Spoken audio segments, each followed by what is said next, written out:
projetar sobre esta área ou era por uma necessidade de ver que as pessoas precisavam ir mais além de que outras medicinas e outros terapeutas que há por aí?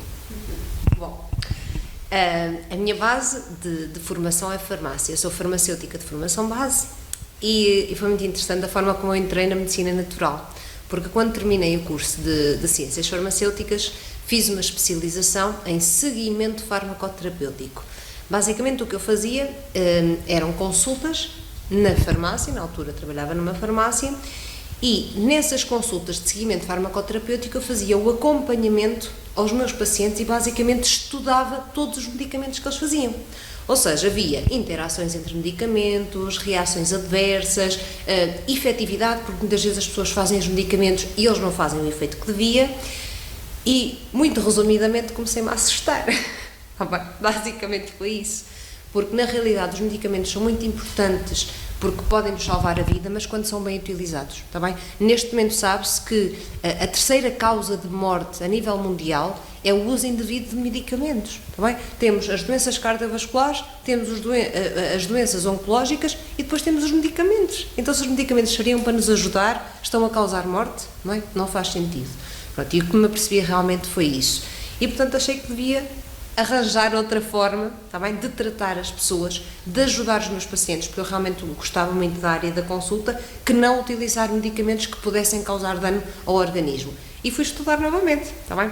E fui estudar desde as plantas medicinais, os cogumelos medicinais, a homeopatia, a aromaterapia, que são as óleos essenciais, um sem número de outras ferramentas que, em termos de mecanismo de ação, são basicamente os mesmos que nós temos com os medicamentos químicos, simplesmente não temos esse tipo de reações adversas. E depois eu acho que a principal diferença entre a forma como se trabalha, digamos assim, na dita medicina convencional, porque eu acho que há uma única medicina, está bem? Que é o tratar das pessoas e fazer com que as pessoas tenham saúde, que eu acho que essa é a principal base. Mas aquilo que se faz muito é pôr pensos rápidos. Está bem? É muito tratar a pessoa, tratar os sintomas. A pessoa tem dor de cabeça, então vamos dar um analgésico, não é? Dá Subenuron para passar a dor de cabeça. Mas só que isso não resolve, porque se a pessoa tiver um problema que lhe está a causar a dor de cabeça, a pessoa vai continuar a ter dor de cabeça sempre e simplesmente vai ter que, para tratar a dor de cabeça, andar a tomar sempre Benurons. Isso não faz sentido para mim, ok? Então o que faz sentido é vamos perceber de onde vem a dor de cabeça, tá bem? Isso realmente é que faz sentido. Então, mas a dor de cabeça vem porquê? Porque a circulação sanguínea no sangue não é a que devia, não oxigena tão bem. Será que é o fígado que não está a funcionar bem e que causa essas dores de cabeça, que também é uma possibilidade? Temos que descobrir, tá bem? De onde é que vem a causa para conseguirmos tratar e ir à base. Não é usar pensos rápidos, é ir à base do problema, não é? E essa realmente foi a minha grande motivação e aquilo que me fez também deixar de trabalhar tanto a área dos químicos, abandonar, digamos assim, a farmácia e comecei a trabalhar. Neste momento exerço como naturopata, tá bem? Tenho um cédula profissional de naturopatia e de fitoterapia também e, portanto, a forma de trabalhar é utilizando as ferramentas naturais, mas nesta perspectiva de não só tratamento da causa, mas também muito prevenção, porque eu acho que nós temos que mudar o chip. Acho que cada vez mais temos que tentar prevenir que as coisas aconteçam e não tentar resolver só os problemas. Ou seja, eu agora, depois de não sei quantos anos a comer mal, é que me vou preocupar com o meu estômago. Não, eu tenho é que pensar, se calhar, em começar a comer bem, que é para não ter problemas de estômago, não é? Portanto, é todo esse trabalho. Uma análise bem feita em relação àquilo que é a saúde e a prevenção. Nota, hoje em dia, as pessoas mais jovens, refiro-me mais jovens, as pessoas que têm mais uma luz do que propriamente as pessoas, pronto, vivemos num sistema que ainda tinha um grande conhecimento. Hoje em dia faz diferença, porque todos nós já temos televisão, temos internet, já vai, quer queira, quer não, um caminho que leva-nos a ter outros conhecimentos. Mas acha que há uma barreira, porque usa-se dinheiro, e não há pouco, porque há aquilo que costuma dizer uma indústria de doença e uma indústria que trata da doença. Estas duas indústrias têm um poder a nível mundial grandíssimo, que a gente sabe. Há uma dificuldade de implantar em certos países, na Europa nem em todos, mas em muitos países da Europa, essa vossa terapatia, essa vossa forma de trabalhar, a terapatia que vocês usam, não tem qualquer ajuda do Estado, mas o Estado vem buscar a nós, àqueles que participam no pagamento dos ditos produtos, que são eles, à partida, chamados produtos de vitaminas, proteínas, etc. Mas o Estado vem buscar esse dinheiro. E não é participado pelo Estado, ao contrário das grandes multinacionais que têm o domínio disso tudo. Entre as duas, e já que teve do outro lado, como disse, já foi farmacêutica, já sabe o que é os produtos químicos, etc. A vantagem que as pessoas podem ter de ter uma consulta para tentar ver se não chega àquele caos de gastar muito dinheiro, e não só o dinheiro, mas sim a própria saúde em si que está em causa. E refiro-me em causa porque a velhice chega e aí cai tudo. O que é que acha que as pessoas deviam recorrer a outras pessoas, dentro desta terapia que vocês estão, de fazer com que elas sejam melhores no futuro esse que é a idade? Sim, sem dúvida, aquilo que faz. Claro que nós sabemos que, infelizmente, há muito negócio à mistura, não é? E há muitos interesses, nomeadamente políticos, económicos, e que acho que não vale a pena falar porque toda a gente tem conhecimento dos mesmos.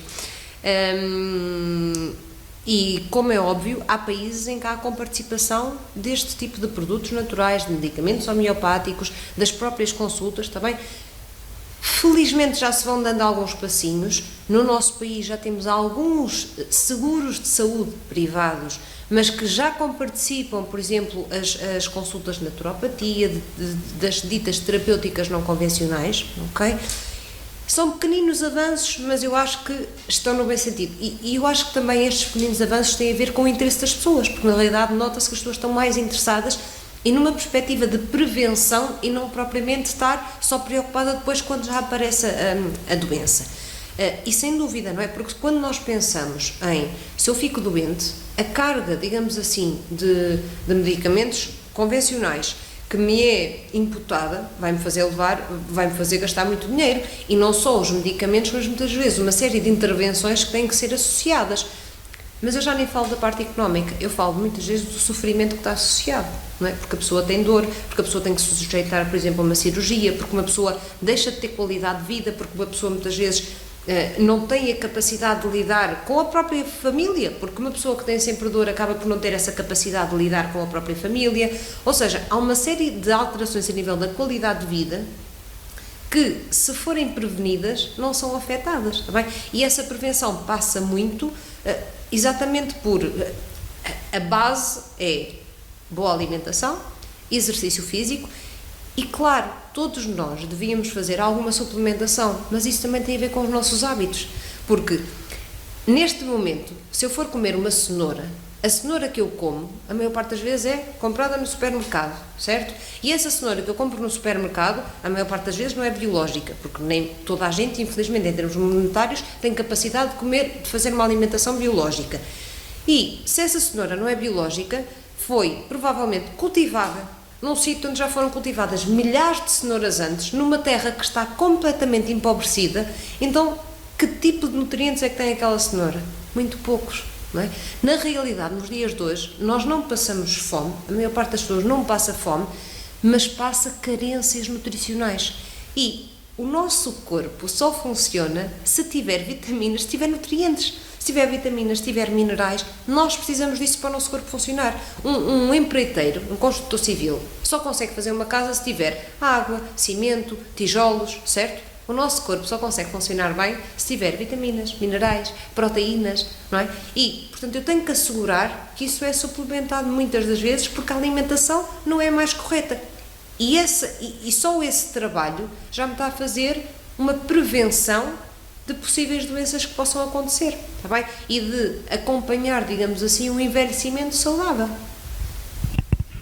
O que eu noto é que o Estado podia ter um canal que tivesse uma direção direta para as pessoas saber alimentar-se. Isso lucrava muito, porque a maioria das pessoas tem o costume de comer e beber juntamente. E tem o costume, antes ou depois, de tomar a fruta, erradamente. Quer uma coisa, quer outra. Não sabem e fazem. Olha, isto vai prejudicar, claro, o sistema. Se prejudicou o sistema, também prejudicou o sistema do Estado, porque o Estado vai socorrer nos hospitais, etc, etc. nas baixas, nas baixas médicas. Ok, mas isso, sei que por trás disso há interesses. Agora, vou-me perguntar outra. Como é que diz ao seu paciente, nesse caso, que deve ter uma alimentação correta, para além de ver, e vai ver através de alguns dos seus aparelhos que têm aí, é uma ajuda a um aparelho confiável que se diga o que eu vejo aqui é correto e não é engano. Não, há uma margem de erro, mas na segunda consulta já vê o que é que aconteceu entre uma e outra. Pode falar um pouco sobre isso? Posso.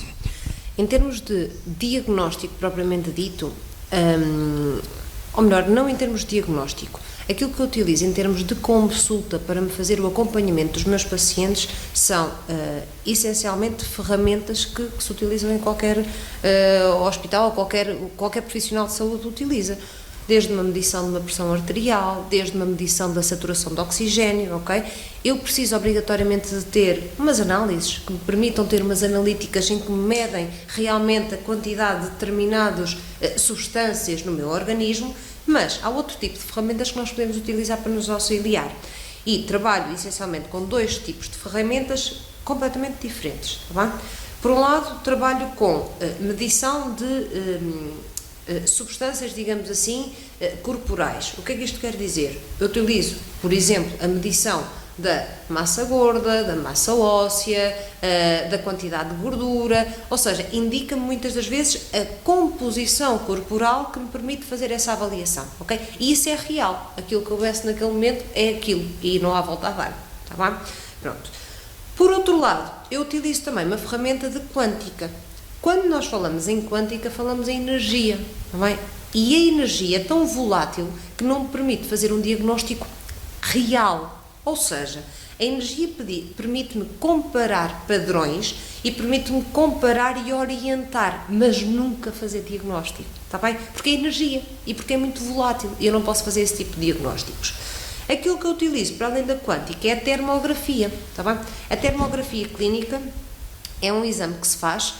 Basicamente é uma fotografia que se tira ao corpo todo, está bem? E essa fotografia permite-nos verificar diferentes temperaturas no nosso corpo. Quando nós fazemos essa fotografia do nosso corpo, nós sabemos que temos pontos mais quentes e esses pontos mais quentes normalmente correspondem a mais metabolismo, ou seja, aquele ponto em particular está com mais temperatura porque tem mais metabolismo. Esse metabolismo muitas vezes está associado aqui a inflamações, está bem? Porque eu sei que quando tenho uma inflamação tenho mais temperatura. Pelo contrário, quando eu tenho temperaturas mais baixas, pontos hipotérmicos, normalmente eu tenho menos metabolismo e está associado a um funcionamento, muitas das vezes, menor daquele tecido em particular. Ou seja, com a termografia eu consigo ter uma visão global do paciente em termos de temperatura, está bem? A termografia utiliza-se em quê? Utiliza-se muito como prevenção, está bem? Utiliza-se muito para averiguar o estado geral do paciente, mas é muito utilizado no sentido também de prevenção oncológica, está bem? Muitas pessoas utilizam a termografia, nomeadamente para rastreio da mama. Porquê? Porque nós sabemos que quando se faz uma mamografia tem muita radiação associada e a termografia, um dos locais, uma das áreas onde é mais estudada e onde é mais utilizada é realmente no apoio da mama, porque quando eu tenho uma situação oncológica, quando eu tenho a formação de um tumor não, não aparece de um momento para o outro, está bem? Um tumor são células que estão em plena divisão, não é? Que se estão a dividir, mas essas células só se conseguem dividir muito quando há a formação de novos vasos sanguíneos. Porquê? Porque são os vasos sanguíneos que vão levar o alimento e o oxigênio àquelas células, para elas se conseguirem dividir. Ora, esse processo chama-se neoangiogênese, que é o início da formação de um tumor. Na termografia, nós conseguimos perfeitamente ver esses inícios. Porquê? Porque quando eu tenho mais células, mais vasos sanguíneos, eu tenho mais metabolismo. Ao ter mais metabolismo, tenho mais temperatura automaticamente, está bem? E conseguimos perfeitamente ver essas situações. Eu tenho pacientes, por exemplo, que, claro, via-se perfeitamente alterações de temperatura, que pedi para fazer a confirmação, por exemplo, com uma ecografia mamária, estou-me a lembrar num caso em particular que foi mama, e que se viu perfeitamente, realmente já tinha um nódulo e, inclusivamente, está neste momento à espera de resultado, porque teve que fazer, inclusivamente, biópsia, porque tinha nódulo e havia suspeitas de malignidade.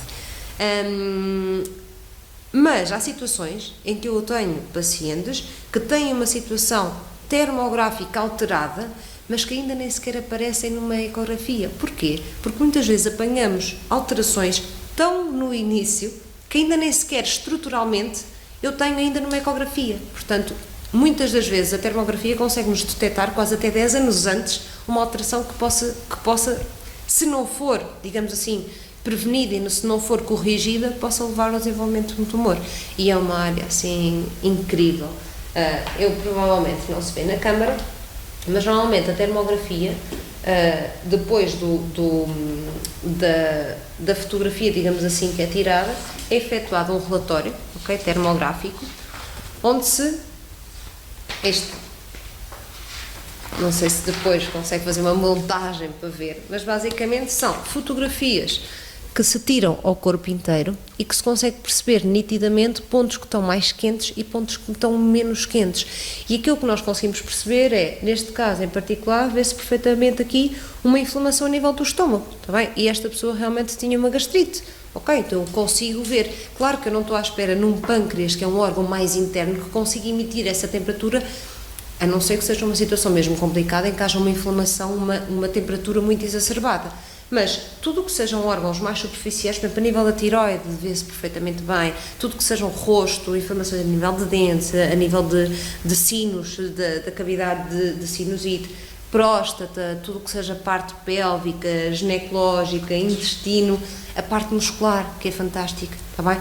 Há muitas alterações que nós temos a nível do nosso corpo e a nível de dor que são provocadas por músculos, por trigger points, que são uma espécie de umas contraturas que nós temos nos músculos, que inflamam e que provocam dor. E muitas das vezes nós até temos dor na mão, achamos que a dor vem da mão e na realidade é um trigger point que está afetado, por exemplo, no ombro.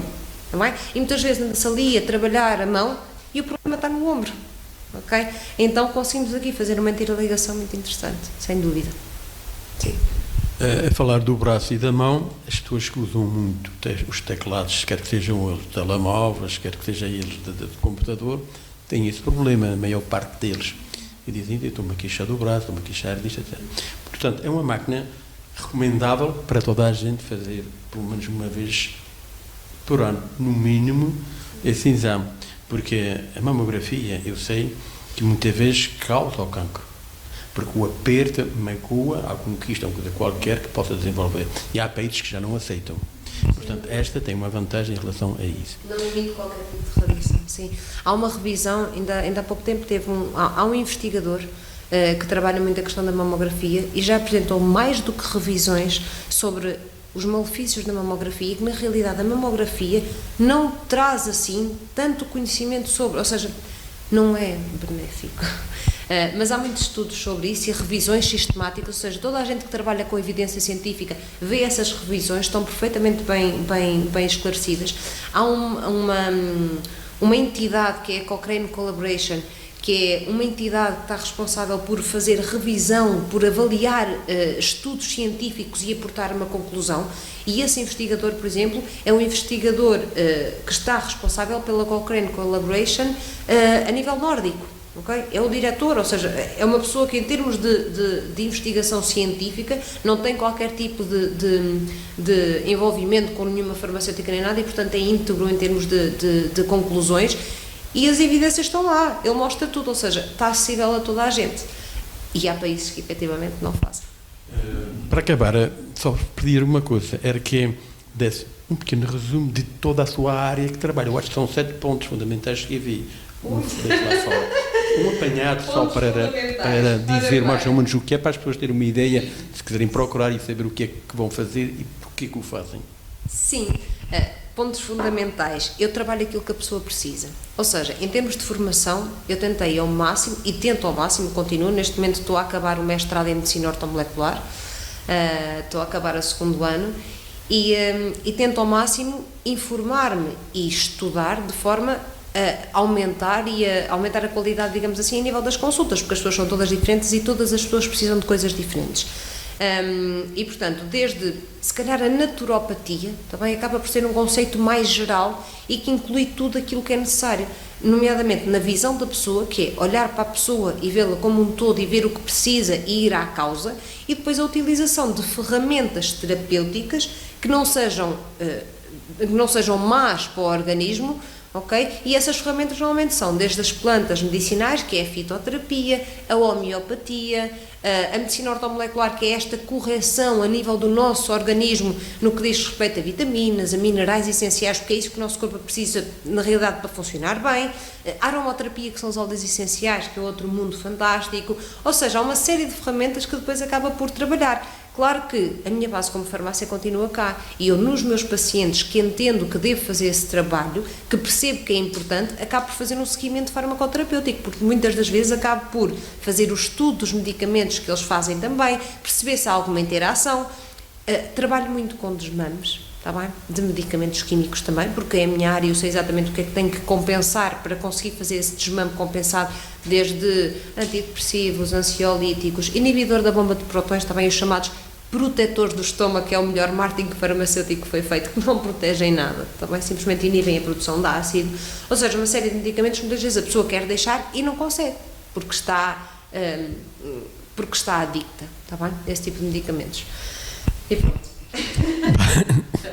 Para hoje vamos terminar. Não quer dizer que não venha um dia novamente aí para uma explicação mais específica e pontual em certos pontos, mas no entanto foi bom o seu esclarecimento. Agradeço pelo canal Ilha 3 ter a disponibilidade de ter o tempo tão precioso e a hora que é, mas valeu a pena porque as pessoas ficam com uma ideia que é uma homeopatia, que há outras alternativas e de outras formas, porque a alimentação hoje em dia ela é pobre em todos os aspectos e tem muito que se liga, porque os químicos estão lá metidos e o nosso organismo não é feito nem é preparado para químicos.